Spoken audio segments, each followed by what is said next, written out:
Well, Inflo, there's two main founders, myself and Graham Clark, and we both worked together at PwC before we founded Inflo. So we'd already established a really strong working relationship, a lot of trust there in terms of we were both happy to basically sign up to, yeah, let's do this. And we both wanted to do something entrepreneurial, I think, for many years. This was the vehicle that, yeah, let's do this. But one thing we've made sure is that we always try and find at least once a quarter a time to sit down and try and remove ourselves from the CEO and COO seats that we run in the business and try and put that shareholders hat on and say, okay, how do we feel like the business is going from a shareholder's perspective? What do we want to achieve as shareholders? And that's when things like, people start telling you, oh, maybe you should start taking some chips off the table, and private equity, minority interests is a great way to do that, etc. It's around the two of you sitting down and going, what do you actually want to get out of this? Like, where do you want to be in 5 years' time? And both of us actually support each other in terms of going through some of the family considerations around that. It's not just about, like, as business partners, what do you want? What do I want? We've worked through issues like, what happens if one of us dies? Like, what are we going to do about it? And we've worked through that, not because we want to plan for the worst, but because we want to know that our families on either side are going to be supported through that. If we keep doing it like this, what's the risk? What do we need to think about? And how do we work through those problems so we're both getting what we want from this? And we're both open enough to admit, actually, my views have changed. I want to do this. I want to do that. And we work together to support each other in that. So there's never any conflict between the two of us in terms of what we're trying to achieve with the business. That's really interesting because Simon and I co-founded this business, and we definitely have those conversations, but the discipline to divorce your role as a director from your role as a shareholder, and say we're talking about shareholder stuff today, it's very easy, especially if you're busy lives and you're both busy, you get some time together and you immediately dive into dealing with the director stuff, the day-to-day stuff on the business, finding the time to actually talk about your shareholder perspective. Yeah, and I guess for when you and I met, we hadn't worked together, so we had to sort of establish that we'd have the right sort of dynamic and trust pretty quickly, but in a fairly condensed time frame. You and Graham had the opportunity to do that over a much longer period of time. So how did you two go about that then? Well, there's a variety of people now who claim credit for putting us in touch, but I mean, I guess we both had a similar idea of what we wanted to do, and had come to a point of thinking that it would be better done with two founders rather than one.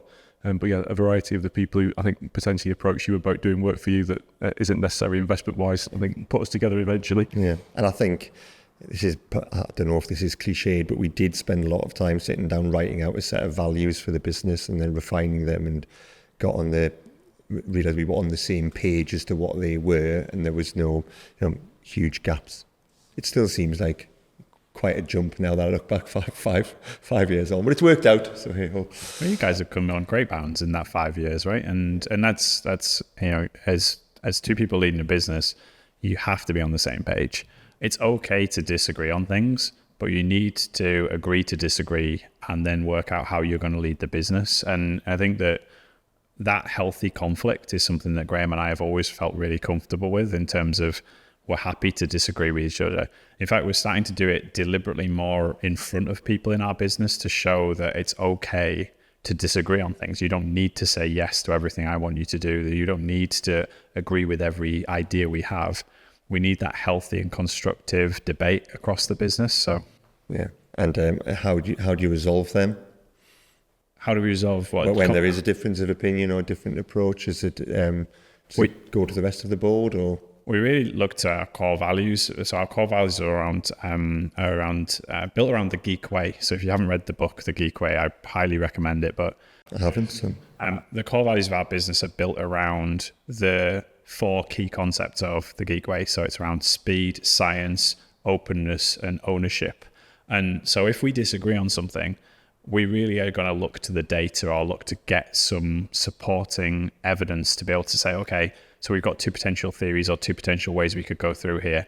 We can either go and get the data to support one of those, or we might be in a situation where we could run both of them and then let the data tell us which one is the better outcome. So we try and be led by that kind of more scientific approach to it, but both comfortable that our idea doesn't have to win. Okay. It has to be the best idea for the business. So it's around not trying to champion your idea too much, but being open that we've got two theories. Let's work out which one's the best one.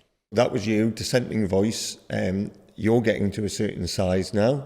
Do you have people like that in your business? And is it something that you think about culturally? You're making it comfortable for people to come with that different view? Yeah, it's a really important part of, again, reference to Geek Way, but like that kind of mindset of you've got to create a safe space where people feel comfortable dissenting. Now, I think there's way more we can do about that, because I think people start their career from a position of, I have to conform, I have to say yes, we have to make this work.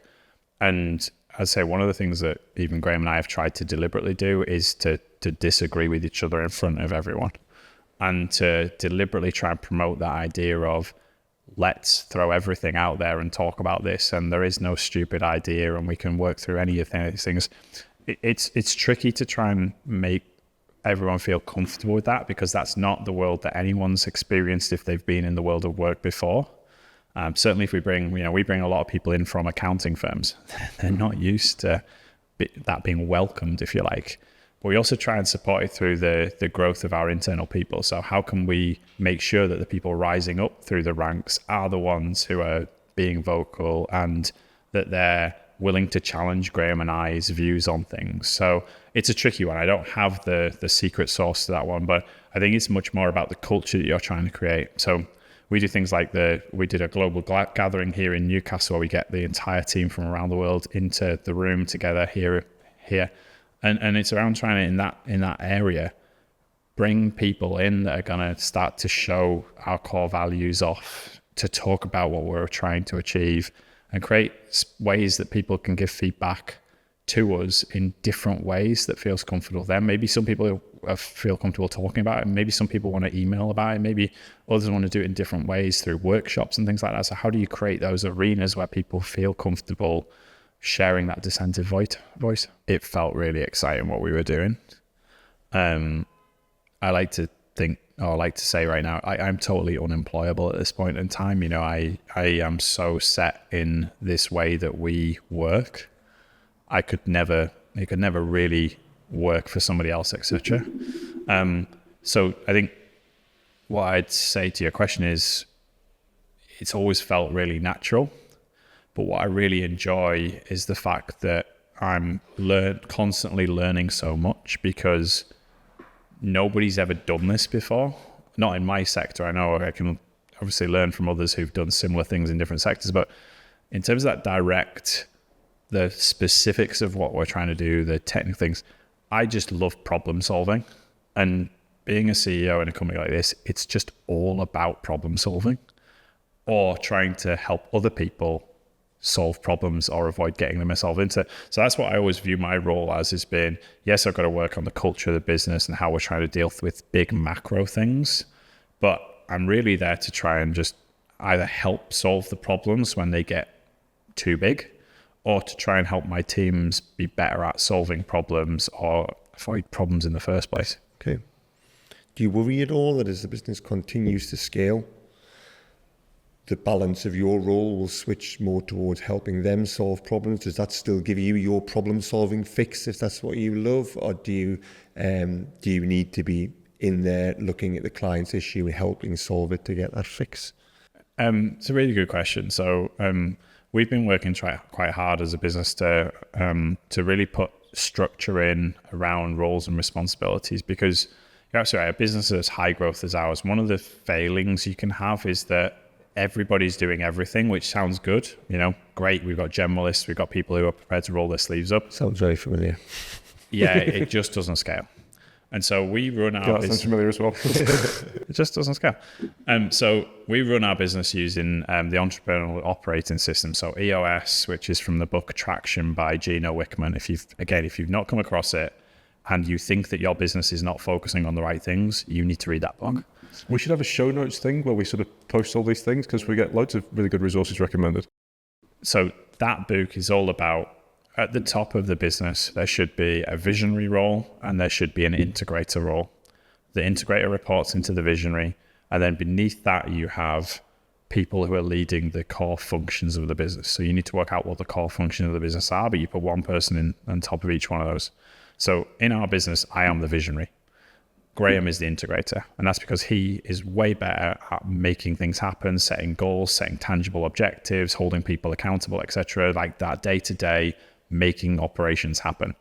I am stronger in being out in the market, sharing that vision, building relationships, standing on a stage, etc. And that's how we did it from day one. We just didn't know we were following this principle, but we put it in about 6 years ago.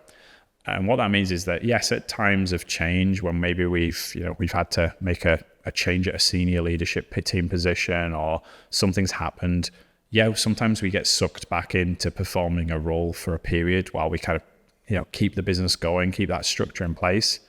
But what we've been able to do is then recently elevate a number of our team members to lead those functions. And so I'm not in any way concerned about stepping away from the tactical. Yes, I love the buzz of a sale, but I've lost the will to work through legal terms with accounting firm procurement teams and all that good stuff now, where other people have more energy and enthusiasm for that. I can still help them when they need to. But right now for me, my focus needs to be on how do I scale out culture? How do I work on those bigger picture things when you're disrupting a market? And yes, I love to jump on a sales call now and again and help the team out. But what I need to get a buzz out of now is that the team is succeeding, that they're winning the contracts. And so you need to move from a kind of individual contributor type mindset to being now much more of a, I don't know what the football analogy might be, more the director of football. Like you are their general manager for NFL fans, like the whole, I'm trying to build a team now. I'm trying to build an organization rather than, be on the field.